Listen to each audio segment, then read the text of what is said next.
Shalom, welcome back. Israel పాలస్తీనా మధ్య జరుగుతున్నటువంటి ఘర్షణ, వాటికి కారణాలు, చరిత్రలో జరిగినటువంటి కొన్ని సంఘటనలు మనము లోతుగా విశ్లేషణ చేస్తూ కొన్ని అంశాలు మనము నేర్చుకుంటూ ఉన్నాం. సో రీసెంట్గా జరిగినటువంటి ఇన్సిడెంట్ని మనము జడ్జ్ చేయాలి అంటే ఖచ్చితంగా చరిత్రలో ఏమి జరిగిందో ఆ క్రమానుసారం ఫాలో అవుతేనే కరెక్ట్ పర్స్పెక్టివ్లో మనం జడ్జిమెంట్ని ఇవ్వగలుగుతాం. ఓకే, సో ఆ జడ్జిమెంట్కి మనం నేర్చుకున్నటువంటివన్నీ కూడా పరిలో తీసుకుంటేనే కరెక్ట్ జడ్జిమెంట్ అనేది ఇవ్వగలుగుతాం. ఓకే, సో ఈ యొక్క క్లాస్ని మనం కొనసాగించే కంటే ముందుగా ప్రీవియస్ 3 సెషన్స్ మీకు బ్లెస్సింగ్గా ఉన్నాయని నేను నమ్ముతున్నాను.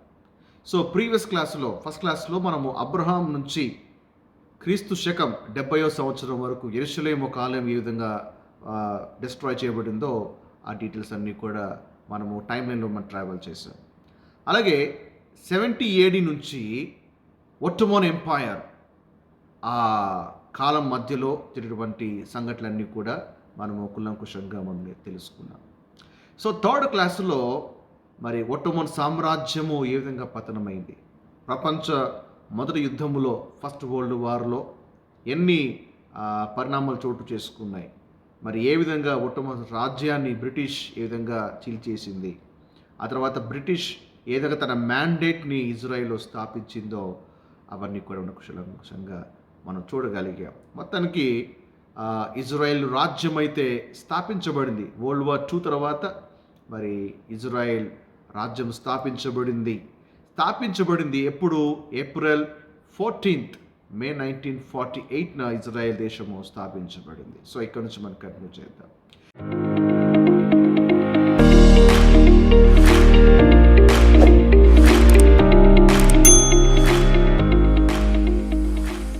దేశం అయితే స్థాపించబడింది, కానీ వారి ఆనందము 24 గంటలు కూడా లేదు. ఎందుకంటే అక్కడి నుంచి నిరంతరము కూడా వాళ్ళ పోరాటం సాగిస్తూనే ఉన్నారు. అంతవరకు వాళ్ళ పోరాటానికి ముగింపు వచ్చింది అనుకున్నారు, కానీ ఆ తర్వాత ఇంకా ఆ పోరాటం సాగుతూనే ఉంది. ఇప్పుడు మన మ్యాప్లో Israel Arab war May 15th, 1948.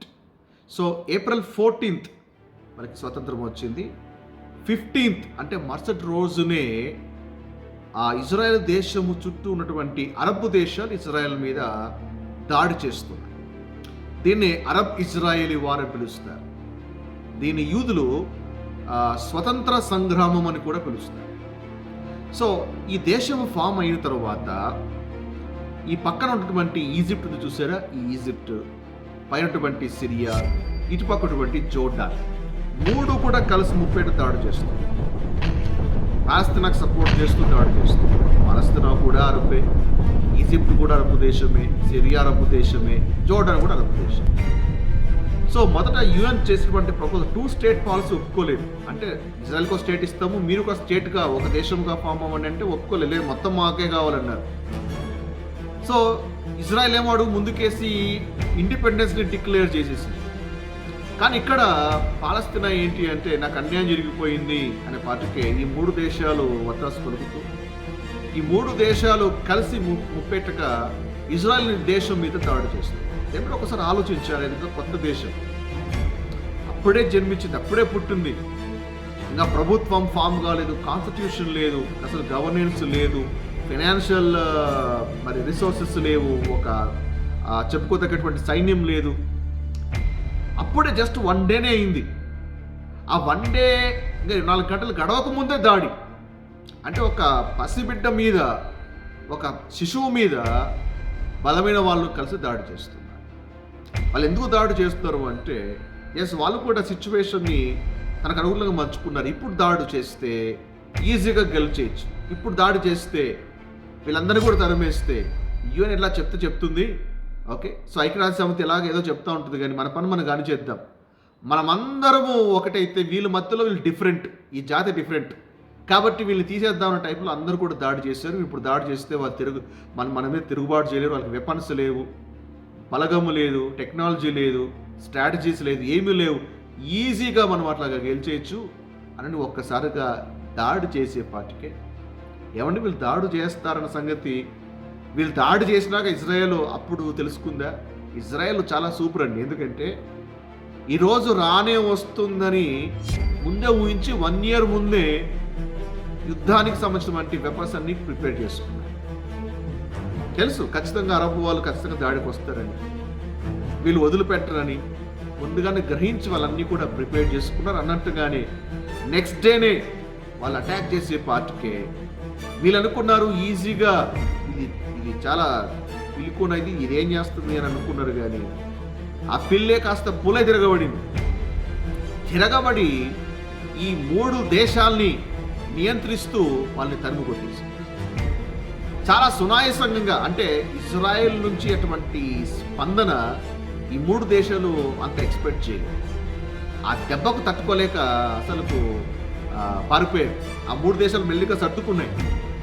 ఈ యుద్ధంలో ఏంటంటే 7 లక్షల మంది అరబులు, ఆ భూభాగంలో ఉన్నటువంటి అరబులు మాకు దేశం కావాలని ఎవరైతే ఉన్నారో ఆ 7 లక్షల మంది, అంటే వాళ్ళు 7 లక్షల మంది అరబులు ఏం చేస్తారంటే ఆ ప్రాంతాన్ని, ఆ వెస్ట్ బ్యాంక్ చూసారా, ఆ ప్రాంతం అంతటినీ కూడా వదిలిపెట్టి వెళ్ళిపోయారు. ఆ భూభాగం వదిలిపెట్టేసి పాలస్తీనా వదిలిపెట్టి వెళ్ళిపోయారు. 7 లక్షలు అట్లా వెళ్ళిపోవడము, 7 లక్షల మంది ఇంకా ఇజ్రాయెల్ ప్రజలు వచ్చి ఆ ఇజ్రాయెల్ దేశంలోకి వచ్చి స్థిరపడతా ఉన్నారు. అయితే ఈ యుద్ధము జరుగుతుండగా మెల్లిగా ఈ పక్కన ఉన్నటువంటి ఈ యొక్క ఈజిప్ట్ ఏం చేసిందంటే ఈ గాజా చూసారా, పాలస్తీనా చెప్పేది ఈ గాజా మీకు ఇస్తాను, ఇక్కడ అరబులు ఎక్కున్నారు కదా మీకు ఇస్తాను అని చెప్పింది కదా, ఈ గాజా ఈజిప్ట్ తీసేసుకుంది. అటు పక్కన జోర్డాన్ చూసారా, ఆ జోర్డాన్ ఏం చేస్తుందంటే ఈ వెస్ట్ బ్యాంక్ తీసేసుకుంది. అసలు పాలస్తీనాకు ఉండేదే ఇటు పక్కన వెస్ట్ బ్యాంకు, ఇటు పక్కన గాజా. దాంట్లో సర్దుకుండ్రా అంటే యుఎన్ చెప్తే ఇన్లే, లేదు మాకు మొత్తము కావాలి అన్నారు. మొత్తం కావాలని చెప్పేసి దాడి దిగే పాటికే ఇప్పుడు వీళ్ళ దగ్గర ఉన్నటువంటి ఆ వెస్ట్ బ్యాంకు పోయింది, ఆ గాజా కూడా పోయింది. ఇప్పుడు చెప్పండి, ఇజ్రాయెల్ భూభాగంలో ఏదైనా వాళ్ళదంటే ఏదైనా ఉందా? లేదు. ఇప్పుడు వాళ్ళకే భూభాగం లేదు. ఇజ్రాయెల్కి భూభాగమే లేకుండా చేద్దామని శపథము చేసుకొని కంకణం కట్టుకున్న వీళ్ళకి వాళ్ళే భూభాగము లేకోకుండా పోగొట్టుకున్నారు. వాళ్ళే శరణార్థులుగా వెళ్ళిపోయారు. ఈ వెస్ట్ బ్యాంక్ ఉన్న వాళ్ళంతా ఏమైపోయిందంటే జోర్డాన్ దేశంలో కలిసిపోయింది. జోర్డాన్ దేశం వాళ్ళకంటే ఒక దేశం లేకుండా పోయింది. ఆ రోజు ఆ యుద్ధాన్ని దిగకపోయి ఉంటే కథ మళ్ళా ఉండేదిగా.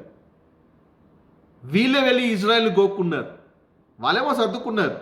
వెస్ట్ బ్యాంక్ వాళ్ళకి ఇచ్చినప్పటికీ వీళ్ళేమో సర్దుకున్నారు. అయినా కూడా వీళ్ళే వెళ్ళి యుద్ధాన్ని ప్రకటించారు. ఇజ్రాయెల్ వెళ్ళి గోకారా? ఇజ్రాయెల్ వెళ్ళి అడిగారా మాకు వెస్ట్ బ్యాంక్ కావాలి, మాకు జెరూసలేం కావాలి, లేక అది కావాలి, ఇది కావాలి అని అడిగారా?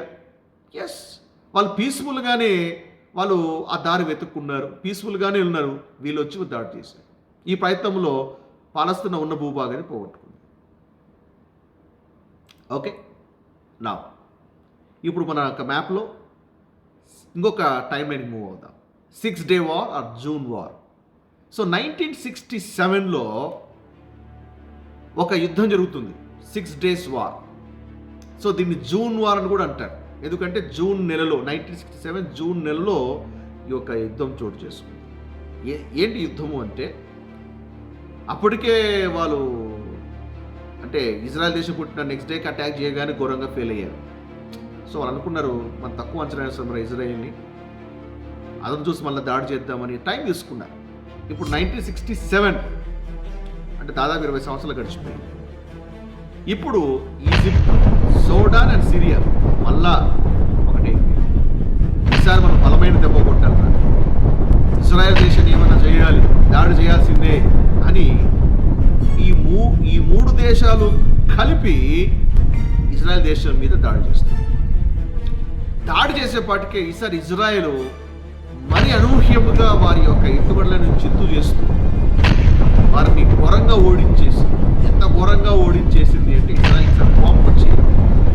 ఏదో మా దేశంలో మేము ఉన్నాం, నిమ్మలంగా ఉన్నాం, కాని దేశాన్ని కాని భూభాగం మేము ఆక్రమించలేదుగా, ఈ భూభాగం అంతా మాదే, దేవుడు మాకు మా పూర్వీకులకు ప్రమాణం చేశారు. సరే పీస్ఫుల్ సెటిల్మెంట్ కానీ యుఎస్ అంటే మన యునైటెడ్ నేషన్స్ ఐక్యరాజ్య సమితి వాళ్ళు ఏదో సెటిల్మెంట్ చేస్తే గౌరవించి మేము ఉంటే మళ్ళీ మీరు వచ్చి మా మీద మళ్ళీ దాడి చేస్తారు అని ఈసారి ఏం చేస్తుందంటే ఈ వార్లో వాళ్ళు తరుము కొట్టడమే కాదు, సిరియా దాడి చేసింది కదా, సిరియాకి ఇజ్రాయెల్ బార్డర్లో ఉన్నటువంటి గోలాన్ హైట్స్ ఉంటుంది, గోలాన్ హైట్స్ దాన్ని కూడా ఇజ్రాయెల్ స్వాధీనం చేసేసుకుంది. మేము ఇజ్రాయెల్ దేశంకి వెళ్ళినప్పుడు గోలాన్ హైట్స్కి వెళ్ళాం, సిరియా బార్డర్ అది. ఆ భాగాన్ని క్యాప్చర్ చేసేసుకుంది. ఇటుపక్క ఈజిప్ట్ వచ్చాడు కదా, ఈజిప్ట్ కూడా యాక్చువల్గా ఈజిప్ట్ అన్నిట్లో కూడా ఈజిప్ట్ ఉన్నాడు అప్పుడు. ఎందుకంటే అప్పుడు సూయజ్ కెనాల్లో ఈజిప్ట్ చాలా, అంటే అప్పుడు సూయజ్ కెనాల్ విషయంలో చాలా హీరో అయిపోయాడు. అది పెద్ద స్టోరీ. అది అరబ్ దేశాలకి ఆయన పెద్ద హీరో అయిపోయాడు. అందుకే అన్నిట్లో కూడా ఈ ఈజిప్ట్ పెద్ద ఆయన ముందు ఉంటాడనమాట. ఏ ప్రాబ్లం వచ్చినా కూడా ఈ పెద్ద ఆయన ముందుకు వచ్చేవాడు. సో ఇప్పుడు ఈజిప్ట్ కూడా దాడి చేసేపాటికే ఈ ఇజ్రాయెల్ దేశం ఏం చేస్తుందంటే, ఇక్కడ సీనాయి పెనిన్సులా ఉంది చూసారా, ఇదిగో ఈ సీనాయి పెనిన్సులా, ఈ సీనాయి అంటే ఇక్కడ గాజా ఉంది చూసారా, ఈ గాజా స్ట్రిప్ అంటారు, చిన్న ముక్కలా ఉంది చూడండి, ఇది గాజా, అది తీసుకుంది. ఆ తర్వాత ఇక్కడ సీనాయి చూసారా, సీనాయి పెనిన్సులా, ఇదంతా కూడా సీనాయి పెనిన్సులా. ఇప్పుడు మీరు ఈజిప్ట్ నుంచి ఇజ్రాయెల్కి వస్తున్నప్పుడు ఆ మధ్యలో మీరు జర్నీ చేసి ఉంటే మధ్యలో సీనాయి పర్వతం ఉంటుంది చూసారా, ఆ సీనాయి పర్వతము, ఆ తర్వాత బైబిల్ చారిత్రాత్మకటువంటి ప్రదేశాలు, ఇదిగో ఈ సీనాయిలోనే. ఈ భూభాగం అంతా కూడా మరి ఈజిప్ట్ యొక్క హ్యాండ్ ఓవర్లో ఉంది ఒకప్పుడు. ఇప్పుడు ఇజ్రాయెల్ ఏం చేసింది, అది లాగేసుకుంది, సీనాయి పెనిన్సులా లాగేసుకుంది. ఇక ఇటుపక్కన జోర్డాన్ మీదకి వచ్చాడు కదా, జోర్డాన్ని కూడా తిప్పికొడుతూ ఈ వెస్ట్ బ్యాంక్, అంటే పాలస్తీనా వాళ్ళ వెస్ట్ బ్యాంక్, పాలస్తీనాకి కేటాయించినటువంటి వెస్ట్ బ్యాంక్, ఈ ఐక్యరాజ్య సమితి ఏమైతే కేటాయించిందో పాలస్తీనా వాళ్ళకి, అది జోర్డాన్ లాగేసుకుందా. ఇప్పుడు జోర్డాన్ నుంచి ఇజ్రాయెల్ లాగేసుకుంది. అంటే సిరియా నుంచి గోలాన్ హైట్స్, ఈజిప్ట్ నుంచి ఈ యొక్క గాజా స్ట్రిప్, తర్వాత ఈ యొక్క సినాయి పెనిన్సులా, జోర్డాన్ నుంచి వెస్ట్ బ్యాంక్ లాగి ఇది ఏం చేసిందంటే ఇజ్రాయెల్ దేశము తన బార్డర్ని ఎక్స్టెండ్ చేసుకుంది. నేను ఇచ్చేది లేదు, నేను స్వాధీనం చేసుకున్నా. అంటే యుద్ధ నీతులు ఏంటంటే మనం ఏ మేరకు గెలుచుకుంటామో అంతా కూడా వాళ్ళ సొత్తే కదా. కాబట్టి ఈ మూడుని లాగేసుకొని ఇజ్రాయెల్ తన గుప్పిట్లో పెట్టుకొని బార్డర్ని ఎక్స్టెండ్ చేసేసి, ఇంకా చూడండి ఈ మూడు దేశాల తలగా ఎక్కడ పెట్టుకోవాలని అర్థం కాలే. అదేమో ఒకటి సింగిల్గా వచ్చింది, సింహం సింగిల్గానే వస్తుంది, మిగతావి ఏవో గుంపులుగా వస్తాయన్నట్టుగా ఇవేమి గుంపులుగా పోయాయి. అదేమో ఒక చిన్న దేశం. అసలు ఈజిప్ట్ భూభాగంలో ఈ ఇజ్రాయెల్ చాలా చిన్నది, జోర్డాన్ భూభాగంలో చాలా చిన్నది. అసలు ఈ చిన్న దాంతో ఇవి ఓడిపోయే పాటికే చెప్పుకోవడానికి కూడా చాలా వాటికి సిగ్గైతాను. ఆ దేశంతో ఓడిపోవడం ఏంటి, ఘోరమైనటువంటి పరాజయం. ఎంత పరాజయం అంటే అంత పరాజయం. సో ఆ 6 days వార్లో అది జరుగుతుంది. ఇంకా చూడండి ఆ వార్ జరిగిపోయిన తర్వాత పగా ప్రతీకారంతో రగిలిపోతుంటారు. దెబ్బ కొడదామంటే మనకే తిరుగు తగులుతుందిరా, తంత తిరిగి మనకి తగులుతున్నాయి. ఏం చేయాలని బాగా వెయిట్ చేస్తూ ఉన్నారు. వీళ్ళకి ఇట్లా దెబ్బ కాదు, వీళ్ళ బలహీనమైనటువంటి టైం చూసి దెబ్బ కొట్టాలని టైం కోసం వెయిట్ చేస్తున్నారు. ఇప్పుడు టైం లైన్ నుంచి మూవ్ అవుదాం, ఇంకాస్త ముందుకు వెళ్దాం. ఇప్పుడు 1973 అంటే 67లో జరిగింది, ఇప్పుడు 1973కి వెళ్దాం. సో 1973లో ఏంటి అంటే అప్పుడు కూడా మళ్ళా దాడి చేస్తారు. ఎవరు, ఈజిప్టు సిరియా ఇద్దరు కూడా దాడి చేస్తారు. అప్పటికైనా బుద్ధి తెచ్చుకోలేదు. లేదు మా భూభాగం పోయింది మళ్ళా తెచ్చుకోవాలా. సో ఇజ్రాయెల్ అన్యాయంగా ఆక్రమించుకుంది. ఇక చూడండి ఇజ్రాయెల్ మీద ఎంత బురద వెళ్ళారంటే విక్టిమ్ కార్డ్ ప్లే చేస్తూ ఉన్నారు. ఇజ్రాయెల్ చూడండి, వాళ్ళ బుద్ధి చూడండి, ఆ దేశాలను ఆక్రమించుకుంటున్నారు. అది మరి వీళ్ళు చేసిన పని ఏంటి, వీళ్ళు కూడా వాళ్ళ దేశాన్ని ఆక్రమించుకోవడం ట్రై చేశారుగా. సో ఇప్పుడు వీళ్ళ భూభాగం పోగొట్టుకోబట్టి ప్రపంచంలో వార్తల్లో న్యూస్లో అన్నిట్లో కూడా ఏంటంటే ఇజ్రాయెల్ ఆక్రమిస్తుంది, ఇజ్రాయెల్ ఇట్లా సంధిస్తే అంతా కూడా విస్తరించుకుంటున్నారు. అది ఇది అనే పాటికే అంటే ప్రజల్ని, ప్రపంచాన్ని, దేశాలని అంటే ఇంకో రకంగా పిక్చర్ ఇస్తా ఉన్నాయి రెండు దేశాలు. సరే ఇప్పుడు ఈ రెండు దేశాలు ఈజిప్ట్ సిరియా ప్లాన్ చేస్తాయి ఇజ్రాయెల్ మీద అటాక్ చేయడానికి 1973లో. ఎప్పుడు అంటే కరెక్ట్గా అప్పుడు యం కిపూర్ అనేది జూయిష్ యొక్క ఫెస్టివల్, అటోన్మెంట్ ప్రాయశ్చిత్తార్థ పండుగ. సో జూయిష్ ఫెస్టివల్ ఒక ఫెస్టివల్. నా హీబ్రూ క్లాస్లో కూడా యం కిపూర్ గురించి చెప్పాను. యం అంటే డే, కిపూర్ అంటే అటోన్మెంట్. యం కిపూర్ అంటే డే ఆఫ్ అటోన్మెంట్ అన్నారు. అది చాలా పవిత్రమైన పండుగ. సో శత్రువు ఏం చేశాడంటే ఈ టైంలో అటాక్ చేస్తే వాళ్ళు డిఫెన్స్లెస్, అంటే వాళ్ళు తమ ఎక్కువగా దాని మీద దేవుని మీద వాళ్ళ దాని మీద ఫోకస్ చేసి ఉంటారు. కాబట్టి ఈ టైంలో మనం అటాక్ చేద్దాము అని వీళ్ళందరూ యూదులందరూ కూడా మరి ఈ యొక్క వాళ్ళ దాంట్లో నిమగ్నమై ఉన్నప్పుడు సిరియా ఏం చేసిందంటే గోలాన్ హైట్స్లో వచ్చి బార్డర్ని ఎక్స్టెండ్ చేస్తూ బార్డర్లోకి చొచ్చుకుంటూ వచ్చి గోలాన్ హైట్స్ని ఏం చేస్తుందంటే క్యాప్చర్ చేయడానికి ట్రై చేస్తుంది. ఇటు పక్కన ఈజిప్ట్ కూడా ఏంటంటే సీనాయ్ పెన్సిలర్ పోయింది కదా, కాబట్టి దాన్ని మళ్ళీ క్యాప్చర్ చేసుకోవడానికి తమ మిలిటరీ బలగాల్ని పంపిస్తుంది. ఇజ్రాయెల్ తెలిసిపోయింది. ఆ టైంలో కూడా ఇజ్రాయెల్ రియాక్ట్ అయ్యి తిప్పి కొట్టేపాటికి మళ్ళీ ఇద్దరు ఓడిపోయింది. అటు సిరియా ఓడిపోయింది, ఇటుగా ఈజిప్ట్ ఓడిపోయింది, మళ్ళీ ఓడిపోయింది. అసలు ఇంకా వాళ్ళకి అర్థమైపోయింది ఏం జరుగుతుందిరా, ఇన్నిసార్లు దాడి చేస్తున్నా కూడా మనకే తప్పట్లేదు ఓటమి అని చాలా బాధపడిపోయేసి ఇక వాళ్ళు ఒక ప్లాన్కి వచ్చారు. ఇప్పుడు మన టైం నుంచి మూవ్ అవుతున్నాం. ఇప్పుడు క్యాంప్ డేవిడ్ అకార్డ్. ఏంటి క్యాంప్ డేవిడ్ అకార్డ్ అంటే 1978లో అంటే ఒక 5 సంవత్సరాలు జరిగిన తర్వాత క్యాంప్ డేవిడ్ అకార్డ్ అని ఇంకా వాళ్ళిద్దరి మధ్య ఎట్లా అంటే కసుబుసులు ఉంటే ఇంకా రాజు ఒప్పందం చేయాలి కదా అనే ఉద్దేశంతో క్యాంప్ డేవిడ్ అకార్డ్ అని, అంటే క్యాంప్ డేవిడ్ అంటే ఏంటంటే ఇది అమెరికాలో ఉంటుంది. సో యుఎస్ ప్రెసిడెంట్ రిట్రీట్ కొరకు అంటే సేద తీరడానికి కోసము ఈ క్యాంప్ని ప్లేస్ ఉంటుందన్నమాట. అక్కడ ఎవ్రీ టైం ప్రెసిడెంట్ ఆడ వచ్చి అక్కడ రెస్ట్ తీసుకుంటాడు. అక్కడ ఒక ఒప్పందం జరిగింది. ఏంటి ఆ ఒప్పందము ఎవరి మధ్య అంటే ఇజ్రాయెల్కి పాలస్తీనాకు మధ్య. సో ఏంట ఒప్పందము, ఎవరు మధ్యవర్తి అంటే మధ్యవర్తి ఎవరో కాదు, మన యుఎస్ అమెరికా పెద్దన్న. అంటే ఎప్పుడైతే ఇంకా 2వ ప్రపంచ యుద్ధంలో ఎప్పుడైతే జర్మనీ పడిపోతుందో ఇంకా యూకే కూడా డౌన్ అయిపోతుందో అప్పుడు US become the superior power, ఇంకా అన్నిటికీ అనే పెద్దన్న అవుతాడు. సో కాబట్టి అమెరికా పెద్దన్నగా ఉన్నాడు. అప్పుడు అమెరికా ప్రెసిడెంట్ ఎవరంటే జిమ్మీ కార్టర్.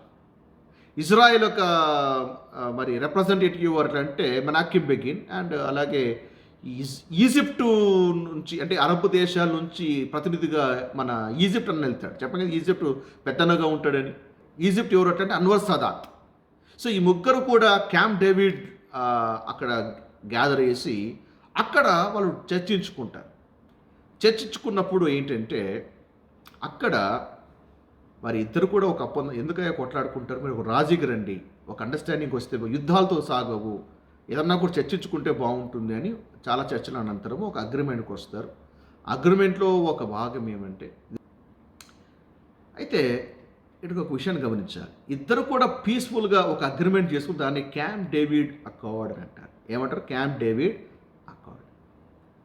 ఎప్పుడైతే రాజీ ప్రయత్నము కుదురుతుందో ఈజిప్ట్ ఏంటంటే అప్పటి వరకు ఇజ్రాయెల్ దేశం ఫామ్ అయినా అదొక దేశంగా గుర్తించలే. ఈజిప్టే కాదు ఏ అరబ్ దేశం కూడా ఇజ్రాయెల్ ఒక దేశముగా గుర్తించలే. అంటే వాళ్ళ దృష్టిలో ఇది ఒక దేశమే కాదు, అది కదా. ఇప్పుడైతే పీస్ఫుల్ అగ్రిమెంట్ జరిగిందో ఈజిప్ట్ అఫీషియల్ అనౌన్స్మెంట్ చేసింది ఏమనంటే ఇజ్రాయెల్ ఒక దేశము అని గుర్తించి అనౌన్స్మెంట్ చేసింది. మొదటి అరబ్ దేశం ఏమంటే ఈజిప్టే. దానికి అంటే ఇద్దరి మధ్య పీస్ వచ్చింది కాబట్టి, అంటే అరబ్ దేశానికి యూదుల దేశానికి మధ్య ఒక ఫస్ట్ పీస్ అగ్రిమెంట్ జరిగిందని కాబట్టి ఇద్దరికి అంటే ఇజ్రాయెల్ ప్రతినిధికి అలాగే ఈ అన్వర్ సదాత్కి ఇద్దరికి కూడా నోబెల్ ప్రైజ్ ఇస్తారు. షేర్డ్ నోబెల్ ప్రైజ్ ఇద్దరికి కల్పిస్తారు అవార్డు. అయితే కొంతమంది ఏమంటారంటే ఈ ఈజిప్టుకు ప్రతినిధి అంటే ఈ పాలస్తీనాకు ప్రతినిధిగా మేము పంపలే, ఈ అన్వర్ సదాత్ మేము పంపలే, ఆయన ఎవరు వెళ్ళి యూదులతో ఒప్పందం చేసుకోమన్నారు, మేము చెప్పలేదు, ఆయనే వెళ్ళిపోయాడు, ఆయనే అగ్రిమెంట్ చేసుకున్నాడు. సో వాళ్ళతో మనకు సమాధానం ఏంటి? మన దేశం ఇది, మనం ఫైట్ చేసుకోగలగాలి. ఈ పీస్ అగ్రిమెంటు ఈ అరబ్ వరల్డ్కి నచ్చలే, కొన్ని దేశాలకు కూడా నచ్చలేదు.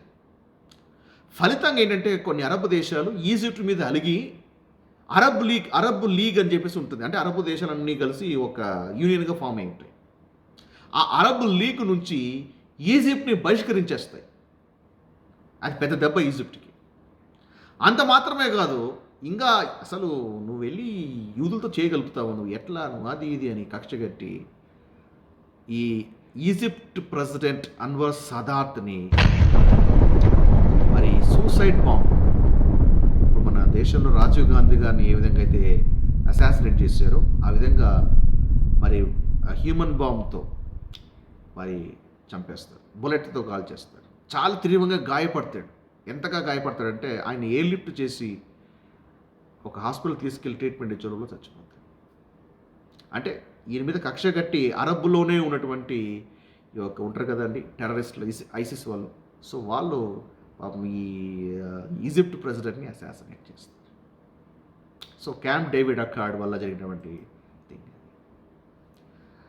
అయితే ఆ టైంలోనే అంటే అది వరకే ఉంది ఏది పాలస్తీనా లిబరేషన్ ఆర్గనైజేషన్. దీని గురించి మీకు తెలియాలి. సో పిఎల్ఓ అంటారు దీన్ని, పాలస్తీనా లిబరేషన్ ఆర్గనైజేషన్. సో దీన్ని ఎక్కువగా మీరు తరచుగా న్యూస్లో వింటూనే ఉంటారు. ఇది ఏంటి అంటే పాలస్తీనా మాది, పాలస్తీనాకి దేశం రావాలి, పాలస్తీనుల తరఫున పోరాడే ఉద్యమం చేసేటువంటి ఒక సంస్థ ఇది పిఎల్ఓ. అయితే ఈ యొక్క పిఎల్ఓ చాలా కార్యక్రమాలు చేస్తుంది. ఈరోజు ఇప్పటికి కూడా యునైటెడ్ నేషన్స్ ఉంది కదా, ఐక్యరాజ్య సమితిలో ఇది పాలస్తీనుల తరఫున అధికారపూర్వకంగా రిప్రజెంట్ చేస్తుంది. ఏది ఈ పిఎల్ఓ. నా వాళ్ళు మీకు అర్థమవుతుందా? సో అయితే ఇది అబ్జర్వర్ స్టేటస్ మాత్రమే ఉంది 1974 వరకు. ఆ తర్వాత ఏంటంటే మరి పిఎల్ఓని మరి అంటే అమెరికా వంటి దేశాలు ఏం చేస్తున్నాయంటే ఇది టెర్రరిస్ట్ ఆర్గనైజేషన్. అంటే ఇది ఏమో బయటికి రాజకీయాలు మారుతుంది, వెనకాల చేయాల్సినటువంటి పనులను చేస్తూ ఉంటుంది, దాడులు చేస్తూ ఉంటుంది. కాబట్టి ఇది టెర్రరిస్ట్ ఆర్గనైజేషన్ అని ఐక్యరాజ్య సమితిలో పెట్టి దాన్ని బ్యాన్ చేసి పారండి అని చెప్తా ఉంటారు, ఫైట్ చేస్తూ ఉంటుంది అనమాట. ఓకే, సో ఇది పిఎల్ఓ ఆర్గనైజేషన్. ఇదేంటి అంటే వెస్ట్ బ్యాంక్లో ఇది పొలిటికల్ పార్టీ. వెస్ట్ బ్యాంక్లో ఏంటిది? ఇది political party. So west bank అంతా కూడా పాలస్తీన్లే కాబట్టి వాళ్ళ తరఫున ఈ యొక్క ఆర్గనైజేషన్ అనేది ఫైట్ చేస్తుంది. Now let's go to the next point. First intifada. So intifada అంటే ఏంటంటే అంతర్గత యుద్ధం, తిరుగుబాటు, రెబల్ తిరుగుబాటు చేయడం. సో తిరుగుబాటు ఎప్పుడు వస్తుంది అంటే 1987 నుంచి 1993 వరకు ఓకే తిరుగుబాటు లేదా దాడి అనేది జరుగుతుంది. ఎందుకు దాడి జరుగుతుంది అంటే పాలస్తీన్లో ఇంకా వాళ్ళకి వెస్ట్ బ్యాంక్ లేదు, వీరికి గాజా లేదు, కాబట్టి మాది పోయింది, మా వెస్ట్ బ్యాంక్ పోయింది, గాజా స్ట్రిప్ మాది, వెస్ట్ బ్యాంకు మాది. సో దీన్ని మనం హస్తగతము చేసుకోవాల్సింది, ఇది మాది, కంప్లీట్గా మా హ్యాండర్కే రావాలి ఇది అని ఫైట్ చేస్తున్నారు. ఎందుకంటే అఫీషియల్గా ఇజ్రాయెల్ దేశము పాలించినప్పటికీ అఫీషియల్గా ఇజ్రాయెల్ దేశంలో వీళ్ళంతా ఉన్నారు. వాళ్ళ కింద మేము ఉండమేంటి, మాకు ఇండిపెండెంట్ కావాలి అనేది వీళ్ళొకటి. మరి యునైటెడ్ నేషన్స్ మొదట్లోనే ప్రతిపాదించడం ఒప్పుకొని ఉంటే ఈరోజు ఈ ఫైట్ వచ్చేది కాదు కదా. మొత్తానికైతే ఇప్పుడు మళ్ళీ తిరుగుబడుతున్నారు, మళ్ళా కలహాలు, యుద్ధాలు మొదలవుతుంటే అప్పుడు వచ్చింది ఓస్లో అకార్డ్ అంటారు. సో ఓస్లో అకార్డ్ అంటే అప్పుడు ఇజ్రాయెల్కి పిఎల్ఓ అంటే పాలస్తీన్ తరఫున ఒక ఆర్గనైజేషన్ పనిచేస్తుంది కదా పిఎల్ఓ. సరే ఎందుకు ఫైట్ చేయాలి, మనం ఒక అండర్స్టాండింగ్ వస్తే బాగుంటుంది అనే ఉద్దేశంతో ఇప్పుడు ఇద్దరి మధ్య ఒక అండర్స్టాండింగ్ కోసము ఒక ఓస్లో అకార్డ్ అంటే వాషింగ్టన్లో ఈ యొక్క ఒప్పందం జరుగుతుంది. ఈ ఒప్పందంలో ఏంటి అంటే ఇద్దరు కూడా ఆర్గ్యుమెంట్ చేస్తారు, కానీ ఏదో ఒక దశలో ఎవరో ఒకదాని మొగ్గు చూపాలి కదా. ఎవరు కూడా బ్యాలెన్స్ కాకపోతే ఒక కంక్లూజన్కి వస్తారు. ఒక 5 సంవత్సరాలు, ఒక 5 years వరకు యుద్ధాలు ఆపేద్దాం, తిరుగుబాటు వద్దు, నేను నీ మీద దాడి, నువ్వు నా మీద దాడి వద్దు, 5 years వరకు దాన్ని అట్లా వదిలేద్దాం. ఓకే, అయితే ఇక్కడ ఏంటంటే ఇజ్రాయెలు ఆ వెస్ట్ బ్యాంక్లో ఏమైతే ఉంటుందో వెస్ట్ బ్యాంక్లో సెక్యూరిటీ అంతా సెక్యూరిటీ అంతా కూడా ఇజ్రాయెల్, నేషనల్ సెక్యూరిటీ, ఆ ప్రాంతంలో సెక్యూరిటీ ఏమైనా ఇబ్బందులు వస్తే ఇజ్రాయెలే ఉంటుంది. కానీ గవర్నమెంట్ మాత్రం వెస్ట్ బ్యాంక్ అంటే ఇండిపెండెంట్గా వాళ్ళు గవర్నమెంట్ ఫామ్ చేసుకోవచ్చు, ఇండిపెండెంట్గానే, అర్థమవుతుందా? సో వాళ్ళ అధికారులు వాళ్ళ పెత్తనాలు ఏమైనా చేసుకోవచ్చు. బట్ సెక్యూరిటీకి థ్రెట్ వస్తే మాత్రం ఇజ్రాయెల్ యాక్షన్లో దిగుతుంది. ఇది ఒప్పందం. సో దానికి వాళ్ళు ఓకే అన్నారు, ఇజ్రాయెల్ కూడా సమ్మతించింది. మొత్తానికైతే ఇద్దరి మధ్య ఒక అండర్స్టాండింగ్ రావడంతో 1993లో ఇజ్రాయెల్ ఒప్పందం చేసుకుంది. కాబట్టి అప్పుడు పిఎల్ఓ ఏం చేసిందంటే అఫీషియల్గా రికగ్నైజ్ చేసింది ఏమని, Israel is a nation and right to exist అని వాళ్ళు పబ్లిక్గా పిఎల్ఓ ఒక స్టేట్మెంట్ కూడా ఇచ్చింది. సో అఫీషియల్గా గుర్తించింది, ఇజ్రాయెల్ ఒక దేశం అని గుర్తించింది. ఇంకా అక్కడి నుంచి చూడండి, west bank and Gaza self governance, వాళ్ళకు వాళ్ళే పరిపాలించుకునేటువంటి సెల్ఫ్ గవర్నమెంట్స్ అనేది వచ్చింది. సో ఇది ఎక్కడ? ఓస్లో అకార్డ్. ఇది గుర్తుంచుకోరండి, ఎందుకంటే మనం చివరిలో ఈ రీసెంట్ అయినటువంటి ఇన్సిడెంట్ ఏమైతే ఉందో దానికి ఇది లింక్ చేయబోతున్నాం. కాబట్టి ఓస్లో అకార్డ్ గుర్తుపెట్టుకోనండి. ఓకే, సో ఓస్లో అకార్డ్ అయిన తర్వాత ఇప్పుడు నెక్స్ట్ మనం క్యాంప్ డేవిడ్ 2కి వెళ్తున్నాం. క్యాంప్ డేవిడ్ అకార్డ్ 2కి వెళ్తున్నాం. అంటే క్యాంప్ డేవిడ్ అకార్డ్ 2 ఏంటి అంటే 2000 సంవత్సరం జరిగింది. ఏంటి క్యాంప్ డేవిడ్? మొదటి క్యాంప్ డేవిడ్లో మనం ఏం చేస్తామంటే ఇజ్రాయెల్ పాలస్తీనా అంటే జిమ్మీ కార్టర్ మధ్యవర్తిలో జరిగింది. అయితే ఇప్పుడు క్యాంప్ డేవిడ్ అకార్డ్ ఇప్పుడు ఏంటంటే ఇది ఇజ్రాయెల్కి పిఎల్ఓకి. మొదటి క్యాంప్ డేవిడ్ అకార్డ్ ఏమో అప్పుడు పాలస్తీనా తరఫున మన అంటే ఈ ఈజిప్ట్ ఒక ప్రెసిడెంట్ వెళ్ళాడు కదా, ఈజిప్ట్ ఒక ప్రెసిడెంట్ వెళ్ళాడు. ఓకే, ఇప్పుడు సెకండ్ క్యాంప్ డేవిడ్ ఏంటి అంటే ఇజ్రాయెల్కి పిఎల్ఓకి మధ్య, ఇజ్రాయెల్కి పిఎల్ఓకి మధ్య అంటే 5 years గ్యాప్ కదా. వాళ్ళు 5 years అనుకున్నారు, మాట ఇచ్చుకున్నారు, 5 years అయిపోయింది. నా ఇప్పుడు మళ్ళా చర్చలు అనేది జరగాలి. ఇప్పుడు మధ్యవర్తి ఇప్పుడు ఎవరు అంటే ఆ టైంలో యుఎస్ పెద్దన్న ప్రెసిడెంట్ ఎవరు అంటే బిల్ క్లింటన్. బిల్ క్లింటన్ ఆధ్వర్యంలో ఇద్దరి మధ్య చర్చలు జరిగాయి. బట్ ఈసారి చర్చలు ఫెయిల్ అయ్యాయి కంప్లీట్గా. అంటే ససేమీరా, ఇద్దరు కూడా ససేమీరా అన్నారు. వీళ్ళ డిమాండ్స్కి ఇజ్రాయెల్ ఒప్పుకోవట్లేదు, ఇజ్రాయెల్ డిమాండ్స్కి వీళ్ళు ఒప్పుకోవట్లేదు.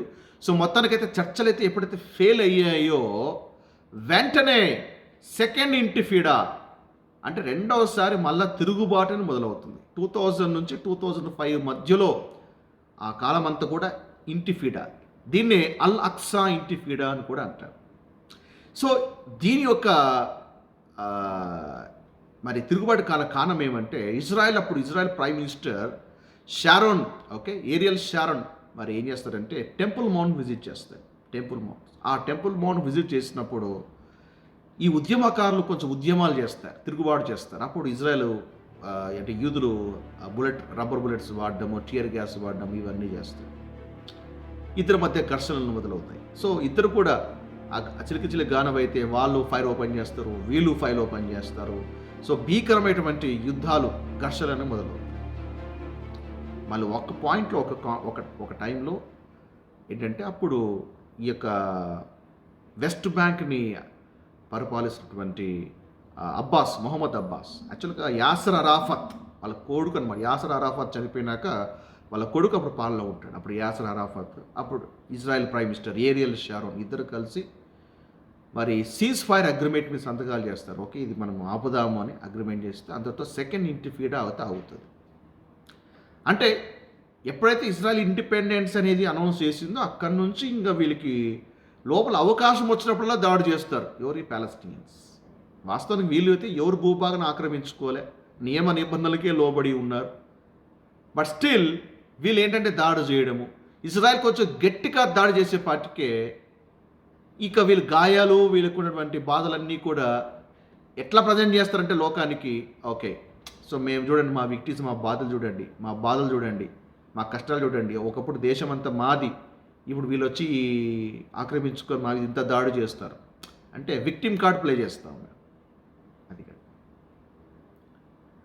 ఓకే, నా ఈ టైంలోనే ఇంకొక ఆర్గనైజేషన్ కూడా మీకు చెప్పాలి. అంటే వెస్ట్ బ్యాంక్ని ఏం పరిపాలన చేస్తూ ఉంది? Palestinian liberation organisation, PLO. అయితే ఇంకొక సంస్థ గురించి మీకు చెప్పాలి, ఎందుకంటే ఇది చాలా డేంజరస్ సంస్థ. దీనివల్ల చాలా సమస్యలు వస్తున్నాయి. ఏటి సంస్థ అంటే హామాస్. సో పాలస్తీనా పిఎల్ఓ ఒక ఉద్దేశం ఎందుకు అది ఫామ్ అయిందంటే నీతి న్యాయంగా అడిగితే ఇవర్రా, మనం ఖచ్చితంగా మనం కొట్టనే తెచ్చుకోవాలి దేశాన్ని అనేది వాళ్ళ నినాదం. దాని నినాదం అదైతే పిఎల్ఓకి తాత ఇది హామాస్. సో హామాస్ ఏంటి అంటే 2006 వరకు చాప కింద నీరులాగా ప్రవహిస్తూ ఉంటుంది. ఇది కూడా అదం చూస్తూ ఉంది. ఇదేంటంటే ఇప్పుడు పోటీ ఏంటంటే అటుపక్క వెస్ట్ బ్యాంక్, ఇటుపక్క గాజా. అంటే గాజాలో ఏంటి? హామాస్. వెస్ట్ బ్యాంక్లో ఏముందంటే పిఎల్ఓ. అర్థమవుతుందా మీకు? గాజాలో ఉండేది హామాస్, వెస్ట్ బ్యాంక్లో ఉండేదేమో పిఎల్ఓ. సో వెస్ట్ బ్యాంక్లో రూలింగ్ ఏంటి? పిఎల్ఓనే ఉంది. సో గాజా ఏంటి అంటే వెస్ట్ బ్యాంక్లో కూడా మా జెండా ఎగరేయాల, అతను చూసి అవకాశం కూడా చూస్తుంది. సో 2006లో ఏంటి అంటే గాజా స్ట్రిప్ వార్ జరుగుతుంది. అప్పుడు చాలా ఇంకా పుంజుకుంటుంది Hamas. So this is more dangerous than PLO. Terrorist, ISIS వీళ్ళంతా కూడా దీని వెనకలు ఉంటారు. అందుకే హామాస్ని ఏంటంటే దీన్ని కొన్ని కంట్రీస్ ఏం చేస్తారంటే టెర్రరిస్ట్ ఆర్గనైజేషన్గా డిక్లేర్ చేస్తాయి. టెర్రరిస్ట్ కెనడా కానీ, యూరోపియన్ యూనియన్ కానీ, ఇజ్రాయెల్ కానీ, జపాన్, యునైటెడ్ స్టేట్స్. సో ఈ హామాస్ని ఏంటంటే టెర్రరిస్ట్ ఆర్గనైజేషన్గా డిక్లేర్ చేస్తారు. సో ఇది చాలా తీవ్రంగా, అంటే ఒక వ్యక్తిని చంపైనా సరే తెచ్చుకోవాలనే టైప్ అనమాట హామాస్. నా ఇప్పుడు క్విక్గా మనం ఏం చేస్తున్నామంటే, సెకండ్ ఇంటిఫేడా అయిన తర్వాత లెబనాన్ వార్ ఉంది 2006లో, గాజా వార్ జరుగుతుంది 2008 నుంచి 2009లో, 2012లో ఆపరేషన్ పిల్లర్ డిఫెన్స్, ఇది కూడా గాజా సంబంధించింది. 2014లో ఆపరేషన్ ప్రొటెక్టివ్ ఎడ్జ్ ఉంటుంది. సో ఇవన్నీ కూడా అంటే పలు దఫాల్లో యుద్ధాలు జరుగుతూనే ఉన్నాయి. ఇప్పుడు ఇవి మీరు ఓన్ స్టడీ చేయండి, మీకు అక్కడ అర్థమవుతుంది. బట్ నా పాయింట్ ఏంటంటే, మన టాపిక్ ముఖ్యమైనటువంటి ఫోకస్ ఏమంటే 2021 అంటే ఈ సంవత్సరంలో రీసెంట్గా జరిగినటువంటి ఒక పాలస్తీనా ఇజ్రాయెల్ మధ్య ఘర్షణ. దానికి ఒక పేరు ఉందండి, operation Guardian of the wall. Operation Guardian of the wall. ఈ ఉద్యమానికి ఘర్షణ ఇది ఒక పేరు. ఇది ఎందుకు జరిగింది? సో దీన్ని మనం ఫోకస్ చేద్దాం. మన మ్యాప్లో దిస్ లాస్ట్ పాయింట్ ఇది. సో ఇది 6th మే 2021, 6th మే నుంచి 21st మే వరకు భీకరమైనటువంటి ఘర్షణ జరిగింది. దీంట్లో ఏంటంటే మనం చాలా లోతుగా వెళ్ళి చేయాలి. ఎందుకంటే అనలైజ్ చేయాలంటే చాలా మెచ్యూరిటీ ఉండాలి. ఇది జరిగినప్పుడు మీడియాలో చాలా వీడియోస్ వచ్చాయి అండ్ చాలా న్యూస్లు వచ్చాయి. ఎట్లా వచ్చాయి అంటే, పాలస్తీనా బాధితులు, క్షతగాత్రులు, శరణార్థులు, వీళ్ళ మీద బలప్రయోగం జరుగుతూ ఉంది, అది జరుగుతూ ఉంది, పాపం వీళ్ళకి ఇది ఏది లేదు అనే టైప్లో సింపతిగా పాలస్తీనాను చూసింది. ఇజ్రాయెల్ చావుదెబ్బ కొట్టింది, సో ఇజ్రాయెల్ అది చేయకుండా ఉండాల్సింది. ఎందుకంటే వీళ్ళు చేసే పనికి ఇజ్రాయెల్ తిప్పి కొడితే దెబ్బకు అసలు వీళ్ళ టాప్లో ఇచ్చిపోయింది. ఎక్కడ టీవీ చూసినా, ఎక్కడ ఇది చూసినా కూడా ఇజ్రాయెల్ పోలీసులు వీళ్ళు కొట్టే దృశ్యాలు, ఇజ్రాయెల్ పోలీసులు వీళ్ళు తరిమే దృశ్యాలు, ఇవన్నీ చూసినప్పుడు ప్రపంచకి ఏంటంటే Israel was rude on Palestine అనేటువంటి అందరూ కూడా ప్యాలెస్తీనాకి సపోర్ట్ చేస్తున్నారు. మన ఇండియన్ పర్మనెంట్ రిప్రజెంటేటివ్ యూఎన్లో మన ఇండియన్ పర్మనెంట్ రిప్రజెంటేటివ్ తిరుమూర్తి గారు కూడా స్టేట్మెంట్ ఇచ్చారు ఏంటంటే, సో వీ సపోర్ట్ ప్యాలెస్తీన్, అంటే ఇజ్రాయెల్ మిత్ర దేశమే కానీ ఈ విషయంలో మేము పాలస్తీనాకి సపోర్ట్ చేస్తున్నాము అని. మరి అది సిచ్యువేషన్లో అలా చరిత్ర తెలుసా తెలియదా నాకైతే అర్థం కాదు. కానీ అసలు ప్రాబ్లం ఏంటి, రూట్లో తెలియకోకుండా జస్ట్ ఒక ఇన్సిడెంట్ లేదా ఒక వీడియో క్లిప్ లేదా ఒక పేపర్ న్యూస్ చూడంగానే how can they decide whose mistake? ఎలా దాన్ని ఎలా చేయగలుగుతారు? అందుకే we should not be carried away with emotions. Media channels emotions బట్టి సిచ్యువేషన్ అనవచ్చు, రైట్? సో ఈ ఘర్షణకి 3 ప్రధానమైన కారణాలు ఉన్నాయి. చెప్పండి ఎన్ని కారణాలు? 3 ప్రధాన కారణాలు. ఒకటి వచ్చేసి 6th మే జరిగింది. 6th Mena supreme court of Israel ఒక తీర్పునిచ్చింది. ఏంటి తీర్పు అంటే, పాలస్తీనాలో ఉన్నటువంటి షేక్ జర్రా అటువంటి ఒక ప్రాంతంలో ఉన్నటువంటి 6 పాలస్తీనా కుటుంబాలు మీరైతే పన్నన కట్టండి, లేదంటే భూభాగం విడిచిపెట్టి పోండి అని ఒక తీర్పు ఇచ్చింది. ఆ తీర్పు వస్తున్న సంగతి ఈ పాలస్తీన్లకు తెలుసు. ఓకే, సో రగులుకోవడానికి ఆ తీర్పు అనేది మొదటి కారణం. రెండవ కారణం ఏంటంటే 7th మే 2021. సో 7th మే 2021లో ఏంటంటే, ఎప్పుడైతే కోర్టు తీర్పు వచ్చిందో ఈ పాలస్తీన్లు ఏం చేస్తారంటే ఇజ్రాయెల్ మీద అంటే దానికి కయ్యని కాలు దూతూ పోలీసుల మీద రాడేయడము అండ్ ఆ తర్వాత ఇంకా చిన్న ఘర్షణలు చేయడము, ఇవన్నీ చేయడము, వెళ్ళి వాటి దగ్గరలో ఉన్నటువంటి మాస్క్, అలక్సా మాస్క్ ఉంది కదా, ఆ మాస్క్లో దాక్కోవడం. ఎందుకంటే అలక్సా మాస్క్లో అయితే ఎవరు రారు కదా, ఇది మా భాగం. ఓకే. సో, ఈ భాగం అంతా అందుకే టెంపుల్ మౌంట్ అంతా కూడా ఏంటంటే వక్స్ బోర్డ్ హ్యాండ్ ఓవర్‌లో ఉంటుంది. ఆ టెంపుల్ మౌంట్‌లోకి even Jew is not allowed. అదంతా కంప్లీట్‌గా పాలస్తీన్ హ్యాండ్ ఓవర్‌లోనే ఉంటుంది. సో, ఇక్కడికైతే ఎవరు రారు కదా! అడుగు పెట్టరు కదా! సో, బయట దాడి చేయడం, లోపలికొచ్చి దాక్కోవడం. సో, ఇజ్రాయెల్ పోలీసులు ఏం చేస్తారంటే ధైర్యం చేసి లోపలికి వెళ్ళిపోయి అలక్సా మాస్ కాంపౌండ్‌లోకి వెళ్ళిపోయేసి అక్కడ తిరుగుబాటుదారులందరినీ కూడా అక్కడి నుంచి ఎల్లగొట్టేస్తారు. సో, ఆ సీన్ అనమాట. అది 7th మే జరిగింది. అదే మనకు న్యూస్‌లో అంతా కనపడుతది. ఇజ్రాయెల్ పలస్తీనా పిల్లలందరినీ కూడా ఎల్లగొట్టడం. 10th మే 10వ తారీఖున ఏంటి అంటే హామాస్ సంస్థ అంటే గాజాలో ఎవరున్నారు? హామాస్. హామాస్ సంస్థ ఇజ్రాయెల్‌కి ఒక అల్టిమేటమ్‌ని జారీ చేస్తుంది. ఏమని? ఇదిగో రూల్స్ ప్రకారంగా మీరు మాస్క్‌లోకి దాంట్లోకి మా భూభాగంలోకి అడుగుపెట్టారు. You are not allowed. కానీ మీరు అడుగుపెట్టారు. మర్యాదగా ఇక్కడ నుంచి మీ బెటాలియన్, మీ ఆర్మీని తీసేసేయండి. మీ బలగాలు మీరు వెనక్కి తీసుకోండి. తీసుకోకపోతే మీరు మూల్యం చెల్లించాల్సి వస్తుందని ఒక అల్టిమేటమ్‌ని ఉదయం జారీ చేస్తారు. సాయంకాలం కల్లా ఏం చేస్తారంటే హిజ్బుల్లా, సిరియా నుంచి హిజ్బుల్లా అంటే వాళ్ళ మద్దతు తీసుకొని హామాసు రాకెట్స్‌ని ఫైర్ చేస్తుంది. ఎవరి మీద? ఇజ్రాయెల్ మీద. అంటే మా భూభాగంలో పవిత్రమైనటువంటి ఏరియాలో మీరు వస్తారు మీరు.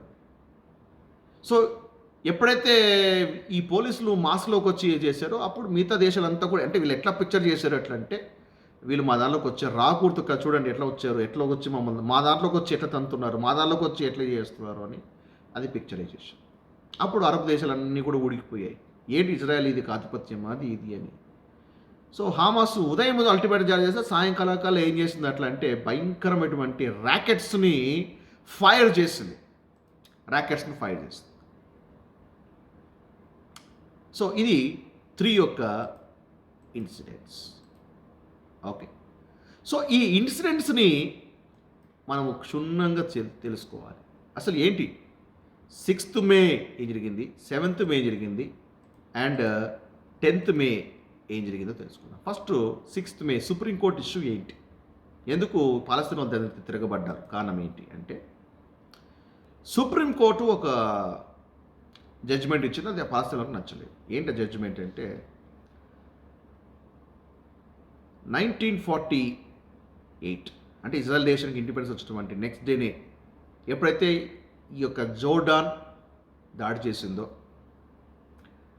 అలాగే ఈజిప్ట్ దాడి చేసిందో ఆ ప్రయత్నంలో ఏంటంటే జోర్డాన్ వెస్ట్ బ్యాంక్ తీసేసుకుంది. సో, చూడండి వెస్ట్ బ్యాంక్ ఎక్కడుంది? ఇదిగో ఇక్కడుంది. జెరూసలేం ఎక్కడుంది? ఇదిగో ఇక్కడుంది. సో, వెస్ట్ బ్యాంకు అంతా కూడా జోర్డాన్ ఒక ఆధీనంలోకి వెళ్ళిపోయినప్పుడు జోర్డాన్ దేశం ఏం చేసిందంటే ఈ శరణార్థులకు అంటే ఈ 28 ఫ్యామిలీస్ ఉన్నాయండి. సో, అప్పట్లో 28 ఫ్యామిలీస్ ఉన్నాయి. షేర్ జెరాట్ వంటి ప్రాంతంలో ఈ జోర్డాన్ ఏం చేస్తుందంటే ఈ 28 ఫ్యామిలీస్‌కి ఇదిగో మీకు ఆశ్రయం కల్పిస్తాం. రాజ్యం మాదే కానీ మీకు అది కల్పిస్తాం. మీరు ఇక్కడ ఉండండి. శరణార్థులుగా ఉన్నారు మీరు.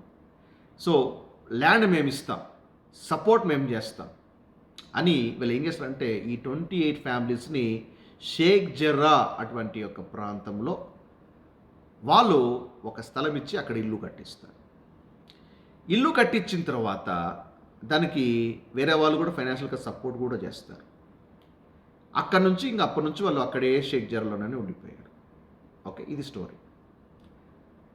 బట్ ఎప్పుడైతే ఇజ్రాయిల్ వార్ జరుగుతుందో 1967లో ఇజ్రాయిల్ వార్ జరుగుతుందో అప్పుడు ఇజ్రాయిల్ ఏం చేస్తుంది?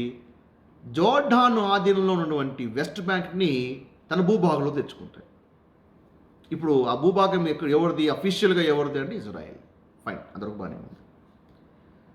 అయితే ఆ వెస్ట్ బ్యాంక్‌లో షేక్ జెర్రా అటువంటి ఆ ప్రాంతంలో ఈ 28 కుటుంబాల వాళ్ళు ఎవరైతే ఉన్నారో అప్పటి నుంచి 28 ఫ్యామిలీస్ ఇప్పుడు కాస్త 38 ఫ్యామిలీస్ అయింది. ఆ భూభాగంలో ఏ ప్లేస్లో అయితే ఉన్నారో ఆ ప్లేస్ సంబంధించినటువంటి ల్యాండ్ ఎవరిదంటే ఇద్దరు యూదులది. ఆ ఇద్దరు యూదులు ఏం చేస్తారంటే ఇది మాది అంటే వాళ్ళు ఒప్పుకోరు. అది మీది ఎట్లా అవుతుంది, ఇది మాది అని వాళ్ళు తిరగబడతారు. ఈ ఇద్దరు కూడా ఇజ్రాయెల్ సుప్రీం కోర్టుకి వెళ్తారు. సుప్రీం కోర్టు ఏం చేస్తుందంటే మీది ఏంటి, మీద ప్రూఫ్ ఏంటి అంటే, సార్ ఇదిగో మా ల్యాండ్ డాక్యుమెంట్స్ ఇదిగో ఈ విధంగా ఉన్నాయి. సో మేము 1875 ఒట్టమన్ సామ్రాజ్యము మమ్మల్ని పాలిస్తున్నప్పుడు ఆ పాలనలోనే మేము ఇక్కడ భూభాగాలు మేము కొన్నాం, మా పేరు మీద ఉన్నాయి చూడండి, మా టైటిల్ డీడ్ చూడండి, ల్యాండ్ డాక్యుమెంట్స్ చూడండి అని వీళ్ళకి సంబంధించినటువంటి డాక్యుమెంట్స్ని కోర్టుకి ప్రొడ్యూస్ చేస్తారు. సుప్రీంకోర్టు ఏం చేస్తుందంటే ఈ షేక్ జరాలో ఉన్నటువంటి కుటుంబాలని పిలిపించి అడుగుతుంది, ఇదిగో ఇది మీదా అంటే మాదే సార్, మేమే ఉన్నాం, కొన్ని దాని నుంచి మేమే ఉన్నాం, మాకు జోర్డన్ గవర్నమెంటే మాకు ఇక్కడ మమ్మల్ని పెట్టింది, స్థిరపరిచింది, అది ఇది అంటే, సరే మీరు డాక్యుమెంట్స్ మీది అనడానికి మీరు డాక్యుమెంట్స్ తీసుకురండి అంటే వీళ్ళు వెళ్ళి జోర్డన్ని అడిగితే జోర్డన్ ఏం చేసిందంటే మాకు ఆ డాక్యుమెంట్ లేవు, 1967 ఇజ్రాయెల్ వార్లో మేము ఆ యుద్ధం చేసే తరుణంలో ఈ ప్రపోజల్ అంటే ఈ ప్రాసెస్ ఆగిపోయింది, డాక్యుమెంట్స్ అయితే లేవు అని చెప్పింది. డాక్యుమెంట్స్ లేకపోతే ఏంటంటే అది మీదే, మీరు స్థిరపడ్డారు కాబట్టి అది మీదే, అది వాళ్ళు ఎట్లా అవుతుంది అని జోర్డన్ బాగా వెళ్ళి మైండ్ బ్రెయిన్ వాష్ చేసింది. సో వీళ్ళు గవర్నమెంట్కి అంటే కోర్టుకి ప్రూఫ్ సబ్మిట్ చేయలేకపోయారు. సో కోర్టు ఏమంటుంది అంటే చట్టబద్ధంగా ఇదిగో వీళ్ళదే ల్యాండ్, ఎవరిదైనా సరే ఎవరిదైతే కొంటారో అది వాళ్ళదే ల్యాండ్, అది దాంట్లో మీరు శనార్థులుగా ఉన్నారు, అక్కడ మీరు ఇల్లు కట్టించుకొని మీరు అక్కడ ఉన్నారు, బట్ ల్యాండ్ అయితే వాళ్ళది కదా. సరే ఇంత దాకా వచ్చారు, కొన్ని ఏళ్ళ నుంచి మీరు ఉన్నారు కాబట్టి ఓ పని చేయండి, మీరు ఉండండి, కానీ దాని యొక్క రెంట్ ఏమైతే ఉందో ఓనర్స్ కట్టండి. వాళ్ళు ఏం చేస్తారు అంటే టెనెంట్స్కి ఇవ్వాల్సినటువంటి రైట్స్ ఇస్తారు, ఇంక ఎవరు మిమ్మల్ని ఎలగొట్టారు, అక్కడ నుంచి వెళ్ళిపోమని ఎవరు చెప్పారు, పీస్ఫుల్గా ఉంటారు, ల్యాండ్ వాళ్ళది, హ్యాపీగా రెంట్ కట్టేస్తే అయిపోయిందంటే వీళ్ళు వినరు, మేమెందుకు కడతామండి, ఇది మాది, మా భూభాగం, మేము ఒకప్పుడు చున్నా మీ చెల్లి గవ్వ కూడా కట్టము అని తిరిగేశారు. సో సుప్రీంకోర్టు న్యాయంగానే అంటే వాళ్ళంత మొండిగా ఉన్నప్పటికీ కూడా వీళ్ళు కాస్త తగ్గి చెప్తుంది, సుప్రీంకోర్టు కూడా చెప్పింది వాళ్ళ క్షేమం కోరే, వినలే, మేము ఇచ్చేది లేదు, ₹1 కూడా కట్టేది లేదు అనే పాటికే ఇజ్రాయెల్ సుప్రీంకోర్టు ఆర్డర్ పాస్ చేసింది. సో ఇమీడియట్లీ వెకేట్ అని ఆర్డర్ పాస్ చేసింది. గవర్నమెంట్ కూడా యాక్షన్ తీసుకుంది, ఆ షేక్ జరా ఉన్నటువంటి ఆ ప్రాంతంలో ఉన్నటువంటి ఆ ఫ్యామిలీస్కి చెప్పేసింది ఈ ప్లేస్ని మీరు వెకేట్ చేయాల్సింది. అది మండింది, మా ప్లేస్లో వచ్చి మా భూభాగంలోకి వచ్చి ఇది చేస్తారు అంటే ఆ సుప్రీంకోర్టు ఆర్డర్ ఇస్తున్న సంగతి వీళ్ళకి ముందే తెలుసు, ఎక్స్పెక్ట్ కూడా చేశారు, ఎందుకంటే వీళ్ళ దగ్గర డాక్యుమెంట్స్ లేవుగా. ప్రతీకార చర్యగా ఏంటి అంటే ఎవరైతే వెళ్ళగొట్టడానికి ఇంకా బెటాలియన్ దిగిందో, జీవిష్ ఒక ఆర్మీ దిగిందో వాళ్ళ మీద రాలేయడము, వాళ్ళ మీద ఇది వేయడము, ఇవన్నీ చేస్తాము. ఆ ప్రయత్నంలో అంటే రాలేయడము, వెళ్ళి టెంపుల్లో మాస్క్లోకి వెళ్ళి తాకుకోవడం, ఇది ఇజ్రాయెల్ జూయిష్ ఒక అంటే ఇజ్రాయెల్ ఆర్మీ లోపలికి వెళ్ళిపోయి ఆందోళనకాలను అందరినీ కూడా అంటే రబ్బర్ బుల్లెట్సే వాడినారు, ఈ యొక్క టియర్ గ్యాసే వాడినారు, బట్ నేలకు షూట్ చేస్తూ ఉన్నారు, ప్రజల మీద కాదు. మరి ఎప్పుడు కూడా ఒరిజినల్ బుల్లెట్స్ వాళ్ళే, అక్కడ ఉన్నటువంటి ఆందోళనకాలని స్కాటర్ చేయాలి, ఏ ఆర్మీని అదే చేస్తుంది, వీళ్ళు కూడా అదే పనే చేశారు. సో ఎవరి మీద ఇది చేయలేదు. మోర్ ఓవర్ ఏంటి అంటే వాళ్ళందరినీ వెళ్ళగొట్టేటువంటి ఈ యొక్క క్లిప్ మీడియాలో చాలా హార్డ్గా కనపడేపాటికే ఒక విషయం గమనించాలి, అంత ఉద్యమాలు చేస్తూ అంటే అంతగా దాడి చేస్తుంటే వాళ్ళందరినీ గడ్డ పట్టుకుని నాయనా బుజ్జి ఎల్రా బాబు అంటే ఎవరైనా అలా చెప్తారా? అది ఎందుకంటే ఈ లాక్డౌన్ టైంలో ఎవడైనా బైక్ తీసుకొని బయటకు వస్తే పోలీసు చూసి ఎందులోనైనా బయటకు వస్తావు, నా బుజ్జి కదా, నా బంగారు కదా అని మెల్లగా చెప్పి పంపిస్తాడా? చూస్తున్నాం కదా టీవీలో, లాఠీ ఇరిగితట్లు కొడతారు, ఫైన్లు వేస్తారు, గట్టిగా మారుతారు, ఎన్ని క్లిప్స్ చూడలేదు, అవునా కదా? మరి అలాంటిది ఆ టైంలో కూడా వాళ్ళు పోలీసుల మీద దాడి చేస్తున్నప్పుడు, ఆర్మీ మీద దాడి చేస్తున్నప్పుడు వాళ్ళు కూడా ఏంటంటే స్కాటర్ చేస్తూ ఉన్నారు, అక్కడ అది ఉండకూడదు అని, అక్కడ వాళ్ళు ఉండకూడదు అని. సో వాళ్ళు తప్పేం లేదు. అయితే వీళ్ళు చెప్పే పని ఏమంటే మా దాంట్లో మా అలక్సా మాస్క్లో వీళ్ళు వచ్చారు, ఏంటి రాకూడదు, వీళ్ళు ఎందుకు వచ్చారు? అయితే ఒప్పందం ఏంటి, ఓస్లో ఒప్పందం ఏంటి, దాంట్లో ఏమంటే పరిపాలన మీద అయిన సెక్యూరిటీ ఇష్యూస్ వస్తే మా బలగం ఉంటుంది, రంగంలో దిగుతుంది, అది ఒప్పందం, అది ముందుగానే. ఇప్పుడు ఆ సెక్యూరిటీ ఇష్యూస్ వచ్చాయి, అందుకే ఇజ్రాయెల్ ఆర్మీ రంగంలో దిగింది. అర్థమైందా?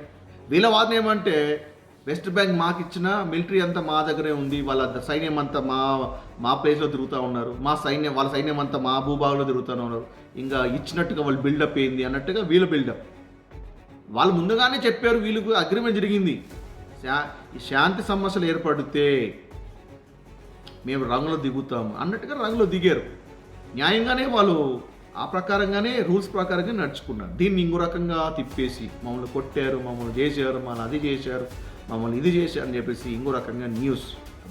న్యూస్ చూస్తే గిన అసలు చూడండి ఎన్ని స్టేట్మెంట్స్ చూడండి, అవన్నీ కూడా ఇజ్రాయెల్కి వ్యతిరేకంగా చేసినటువంటి స్టేట్మెంట్స్. అర్థమవుతుందా?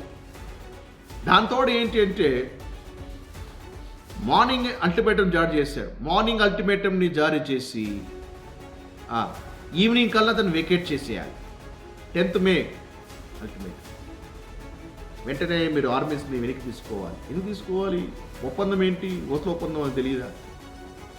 తెలుసు, కానీ అల్టిమేటం అనమాట, లేకపోతే ప్రతీకార చర్య ఉంటుంది. ఈవినింగే భయంకరమైనటువంటి రాకెట్స్ మీరు చూసే ఉంటారు, 4000 రాకెట్లండి.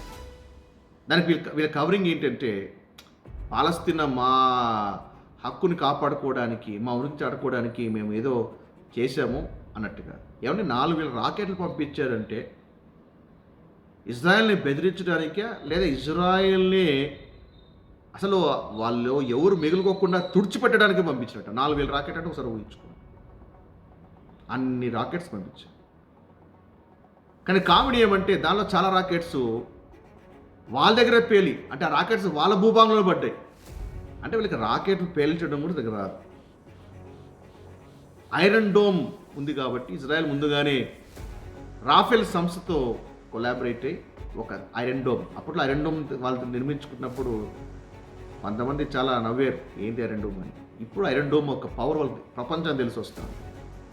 ఆ రోజు ఐరన్ డోమ్ అనేది రక్షా కవచంగా ఉంది కాబట్టి ఈ యొక్క గాజా స్ట్రిప్ నుంచి పంపించడం అంటే రాకెట్స్ ఏమైతే ఉన్నాయో ఇది కూడా యాంటీ మిసైల్ పంపించింది. వాళ్ళ మిసైల్ ఇది యాంటీ మిసైల్ పంపిస్తే అది గగనతలంలోనే అవన్నీ పేల్చేసి చాలా రాకెట్స్ కొన్ని మిస్ అయ్యి ఇజ్రాయెల్ భూభాగంలో పడినప్పటికీ, బట్ చాలా వరకు రాకెట్ యాంటీ మిసైల్స్ గాల్లోనే పేల్చేస్తే ఐరన్ డోమ్ నిజంగా చెప్పండి ఐరన్ డోమ్ వాళ్ళని కాపాడి అట్లాగా ఇజ్రాయెల్ సేవ్ అయ్యారు. అయితే Benjamin Netanyahu Israel prime minister శపథం చేశారు. అప్పటికే ప్రపంచ దేశాలు చెప్తున్నాయి ఇజ్రాయెల్ కొంచెం కూల్గా ఉండు, ప్రతీకార చర్య తీసుకోవద్దు. కానీ ఇజ్రాయెల్ ఎట్లా అంటే ఏదన్నా అనుకుంది అంటే ఎవడి మాట అయినా, ఏదన్నా మాట వింటే అమెరికా మాట తప్ప ఎవరి మాట చెవులోకి వేసుకోదు. ఎందుకంటే అమెరికానే చాలా విషయాలు సపోర్ట్ చేసింది ఇజ్రాయెల్, ఆ తర్వాత భారతదేశం. ఇంకా తర్వాత ఎవడు ఎన్ని చెప్పినా కూడా చెవులో కూడా వేసుకోదు. ఎందుకంటే అవమానాలు చూసింది, నిందలు చూసింది, పరాభవం చూసింది, వివక్ష అంటే ఏదో చూసింది, అన్నీ చూసింది, అన్నీ తెగించినవాడు, కింద నుంచి పైకి వచ్చినవాడు. దేనికి భయపడేవాళ్ళు కాదు ఇజ్రాయెల్. సో యూఎన్ చెప్పేటువంటి మాటలు చెప్పింది, కానీ వీళ్ళు మాత్రం చెప్పారు మేమైతే ఖచ్చితంగా ప్రతీకార చర్య. సో ఎయిర్ స్ట్రైక్ చేసింది. ఎయిర్ స్ట్రైక్ చేసి మొత్తం ఏమైతే మెయిన్ సెంటర్స్ అయితే ఉన్నాయో ఈ యొక్క హమాస్ అంశం అంటే అన్నీ లేపారేస్తాయి. ఈ ఎయిర్ స్ట్రైక్స్ చేసినప్పుడు ప్రపంచం కూడా కొంచెం పెదవి విరిచింది, ఎందుకు ఎయిర్ స్ట్రైక్స్ చేయాలి, కారణం ఏంటి, అసలు ఇజ్రాయెల్ మౌనంగా ఉంటే సరిపోతుంది కదా అది ఇది అని. సో ఎయిర్ స్ట్రైక్స్ చేయడం బట్టి చాలామంది ఇజ్రాయెల్ని తప్పుబట్టి. అయితే ఇక్కడ మీకు ఒక విషయం చెప్పాలి ఏంటంటే ఇజ్రాయెల్ని కవ్వించింది, ఇజ్రాయెల్ జోలికి వచ్చింది ఎవరు? వీళ్ళు పోయారా? అసలు సిచ్యువేషన్ ఇది, బ్యాక్గ్రౌండ్ జరిగిన సిచ్యువేషన్ ఇది. ఇప్పుడు కూడా వాళ్ళు ఎందుకు ఎయిర్ స్ట్రైక్ చేశారు కారణం ఏంటంటే యాక్చువల్గా వాళ్ళు చేయాలి, చేయకపోతే ఏమైందంటే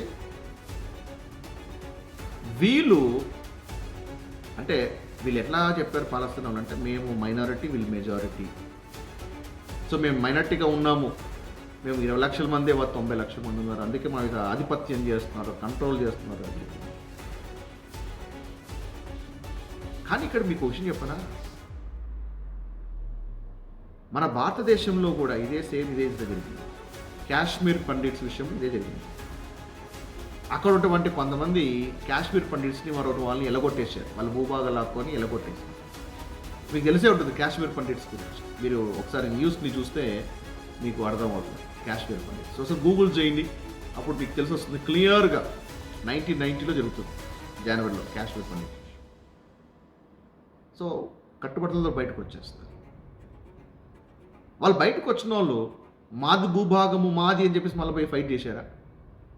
వీళ్ళలాగా గన్నులు పట్టుకొని బాంబులు పట్టుకొని తిరిగారా? లేదే. లేదా పోలీసుల మీద వాళ్ళ మీద రాళ్ళు రువ్వలేదు, బాంబులు వేయలేదు, రాకెట్ లాంచ్లు చేయలేదు, ఏం చేయలేదు. కానీ ఇక్కడ ఏంటి అంటే మొదట్లో UN 2 స్టేట్ పాలసీ ఇచ్చినప్పుడు అయ్యా మీకు ఇది స్టేట్ అంటే అప్పుడు ఒప్పుకోలే. ఆ రోజు ఒప్పుకుంటే ఇంత సీన్ వచ్చేది కాదు కదా. పైగా ఇప్పుడు యుద్ధంలో ఎన్ని దఫాలుగా యుద్ధాలు చేశారు. కొత్తకైతే జోర్డాన్ యుద్ధంలో భాగంగా ఈ వెస్ట్ బ్యాంక్ ఇజ్రాయెల్ తీసుకున్నారు. ఎస్, అది యుద్ధంలో అది ఒక భాగం, అది యుద్ధ నీతిలో భాగం. అది ఇప్పుడు ఏంటంటే మాకు ఇది జరిగింది, మేము ఫైట్ చేస్తున్నాం, మాది అది ఇది. అది వాళ్ళకి ఏం రైట్ ఉంది? లేదు. They lost it. Kashmir pundits అలాగే ఫైట్ చేశారా? లేదే. పీస్ఫుల్గా ఉండి, అవును మేము ఇక్కడ మా దేశంలో మేము మైనారిటీ, వాళ్ళు మెజారిటీ, ఉన్నదాల్లో మనం పీస్ఫుల్గా ఉందాం, సర్దుకుందాం, సామరస్యంగా పోదామంటే ఇంతవరకు వచ్చేది. వాళ్ళు బాగుపడంతా కూడా మాకు ఇది జరిగింది. సో అది ఇజ్రాయెల్కు తెలుసు, వాళ్ళు అఫ్కోర్స్ వాళ్ళు 20%, మేము 80%. అదే మేమే 20%, వాళ్ళే 80% అయ్యింటే ఏమై ఉండేది? వాళ్ళ 20% అంటే 20%నే అంటే ఇంత ఉంది, ఇన్ని యుద్ధాలు ఇన్ని. అదే వాళ్ళే మెజార్టీ అయి ఉంటే యూదులు ఏం చేసేవాళ్ళు? యూదులు ఏం చేసేవాళ్ళు? పైగా హమాస్ చెప్పేసింది, మేము మా సంఖ్య పెరిగిన తర్వాత అవకాశం వస్తే ఏ యూదుని వదిలిపెట్టాము, అందరిని ఇదిగో పక్కన సముద్రంలో ముంచి చంపేస్తామని చెప్పేసి పబ్లిక్ స్టేట్మెంట్ ఇచ్చింది హమాస్. అంటే ఆ రోజు రాణిలో చూసుకుందామని ఇజ్రాయెల్ గమ్మున కూర్చుంటుందా? థ్రెట్ వచ్చింది అంటే ఎంత దాకానే వెళ్ళి వేలతో సహా పెకిలించేస్తాయి. థ్రెట్ రాకూడదు. ఇజ్రాయెల్తో మిత్రత్వం ఎంత అద్భుతంగా ఉంటుందో శత్రుత్వం అంత భయంకరంగా ఉంటుంది. థ్రెట్ ఉందంటే మాత్రము ఇంకా అక్కడ వేలు మలిచే అవకాశం ఉంది అంటే అసలు కంప్లీట్గా గ్రౌండ్ ఒక చాలా లోతుకెళ్ళి గ్రౌండ్ డిగింగ్ చేసి పారేస్తారు. సో ఈ ఇష్యూ కూడా ఏంటి అంటే ఇట్స్ నాట్ స్మాల్ ఇష్యూ. వీళ్ళు వదిలేస్తే ఇంకా వీళ్ళ ఉనికికే ప్రమాదం. కొన్ని సంవత్సరాలుగా దశాబ్దాలుగా దేశాన్ని పోగొట్టుకున్నారు, ఆలయాన్ని పోగొట్టుకున్నారు. ఇప్పటికి వాళ్ళకి ఆలయం లేదు. ఆ వెస్టర్న్ వాళ్ళ దగ్గర కూర్చొని వాళ్ళు చాలా బాధపడతారు. అయినప్పటికీ కూడా ఒక రోజులకి వెళ్ళేవాళ్ళు కాదు.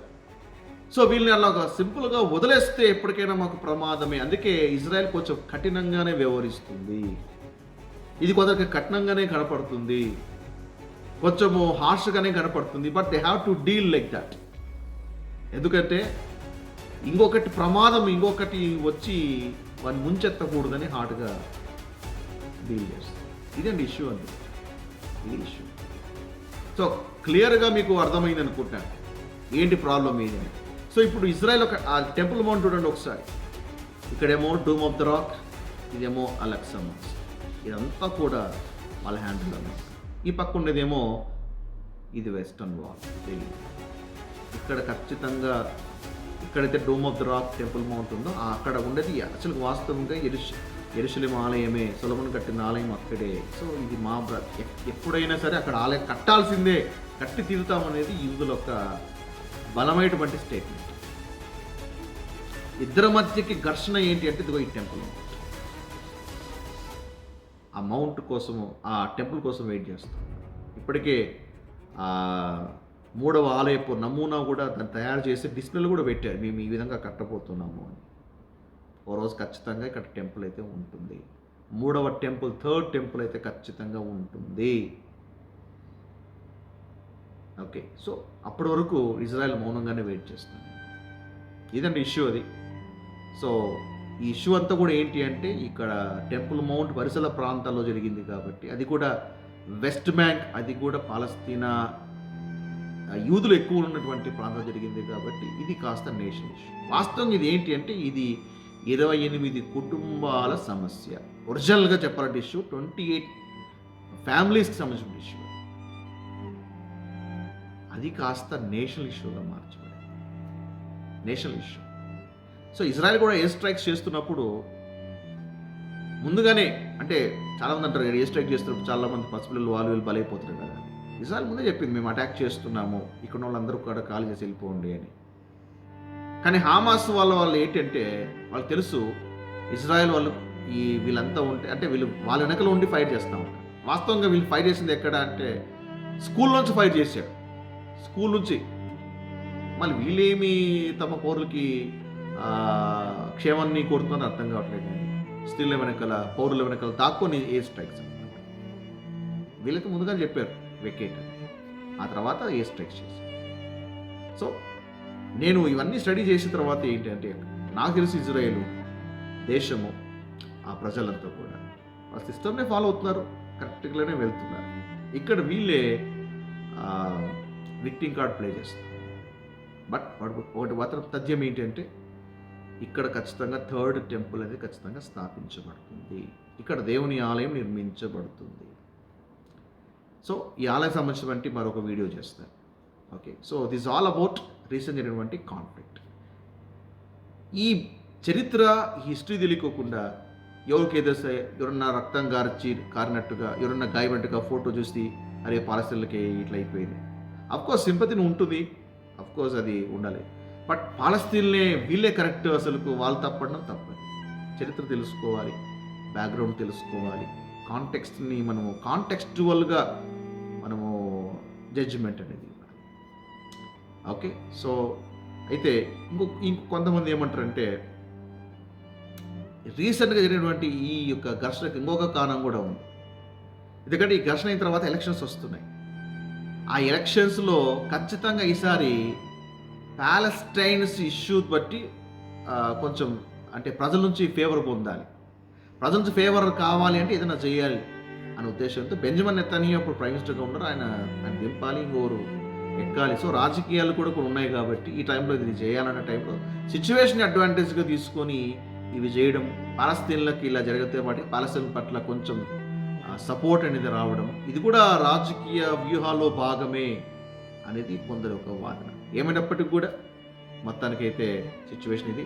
ప్రస్తుతానికి Israel prime minister Benjamin Netanyahu దిగిపోయారు. సో మరొకతను అధికారంలోకి వచ్చారు, నఫ్తాలీ గారు అధికారంలోకి వచ్చారు. చూద్దాం మరి ఈ కొత్త ప్రైమ్ మినిస్టర్ పాలనలో ఏమి చోటు చేసుకోబోతుంది, పాలన ఏ విధంగా ఉండబోతుంది, ఇవన్నీ కూడా మనం చూద్దాం. సో ఇజ్రాయెల్లో జరిగేటువంటి న్యూస్ మీకు అర్థమైంది అనుకుంటున్నాను. ఇక్కడ నుంచి మీరు ఫాలో కండి, రెగ్యులర్గా ఫాలో కండి. ఇప్పుడు మీకు కంప్లీట్గా పిక్చర్ మీకు అర్థమైందిగా.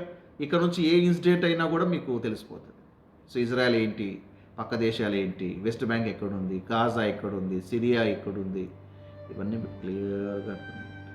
Praise God. So hope you are blessed, మీరు దీవించబడి ఉన్నారని నేను అనుకుంటున్నాను. ఇజ్రాయెల్ మీద సమాధానమును గాక, ఇజ్రాయెల్కి క్షేమము కలుగును గాక. దేవుడు ఇజ్రాయెల్ తన రాజ్యాన్ని స్థాపించాడు. సో 300 నిర్మించబడుతుంది. సో ఇక్కడ జరిగేటువంటి ఇన్సిడెంట్ మనం ఎందుకు తెలుసుకోవాలంటే క్రీస్తు రాకడ సూచనలు దీన్ని ముడిపడ్డాయి, థర్డ్ టెంపుల్ ముడిపడ్డాయి. ఈ మధ్య కొన్ని తిక్కబోదులు వచ్చేసాయి, 3వ ఆలయం ఇక్కడ కాదు న్యాడో కట్టబడుతుంది అని. ఇది ఎక్కడ పోదు నాకు అర్థం కాదు.